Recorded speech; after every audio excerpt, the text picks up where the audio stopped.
Hello, everyone. Today we're going to take a look at two documents about the Jamestown colony in Virginia and the interaction between the Native Americans and the colonists or the settlers. And earlier in this lesson, we've already kind of looked into and dissected the accounts of John Smith early on with Pocahontas and whether or not Pocahontas actually saved him as he interpreted and why maybe his story changed. This is an image from 1622, a little bit later on in the colony's survival. And this is about the native attack on Jamestown that occurs when the tribe in the area, I cannot pronounce it unfortunately, Opachenacana maybe, they attack the settlement at Jamestown. And this is blamed, according to the historical context here, it is the English expansion into native territories in the pursuit of land that forced the natives to lead a series of raids against the Virginia colonists. So, the historical context tells us this is a retaliation, possibly, or a response, at least. So this response is coordinated. We've got four canoes up here attacking, and at the same time there's a surprise attack here.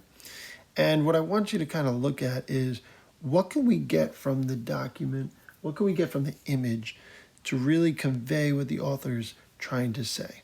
All right, so we'll look at different corners of it. The front left is a table. You see the way in which these people are behaving, the natives, compared to the way in which the colonists are depicted. We can look at this here as it looks like a young person, possibly a woman here, woman here. Okay, so we have three women. We have a table. What does it tell us that the table is set with food? You can see here the drink has just been spilled. So what does that tell us? Okay, probably it's a surprise attack. Okay, it wasn't like they lined up on the battlefield with weapons. So if you're someone depicting this image and you wanted to make it seem like a fair fight, you would have the two sides facing one another with weapons. Well, this one is different. This is depicting all the natives with daggers in their hands attacking people, whether they're running away or not. They're being dragged back onto the floor. You see over here, front right, same thing. He's reaching for an axe and he's being stabbed in the back. They're being clubbed over here. Several natives attacking them. So the interesting thing is, if we just saw the image and didn't have the historical context, you would have one certain opinion of this. Knowing what we know about Virginia, knowing what we know about the fact that everyone who came there wanted land, and land is the hardest commodity to get. Land was your way up. Land was your opportunity. And when the people weren't getting the land, they wanted to move further inland, and this is what created the conflict with the natives. So we don't know if they attacked the native village the day before. We don't know if last week they did. But this clearly is a response according to the expansion into native territories. That's what the historical context says. And it's 1622, so it's roughly 15 years after Jamestown is settled. Some families there now. But even just the way in which the people are depicted in terms of their kind of outfit compared to the way in which the natives are depicted. And the size and scale, I think, is important. So if you're someone who's looking to gain sympathy, you make these natives looking like giants, and they're attacking relentlessly with no regard for whether it's small children, women, or men. And not one situation here do you see the colonists not looking innocent. So this is interesting to examine what really happened there compared to what this person is saying. The truth is always somewhere in between what this is depicted and possibly what a native perspective would have been. Now, as we scroll down, one of the things that we can do is take a look at these questions.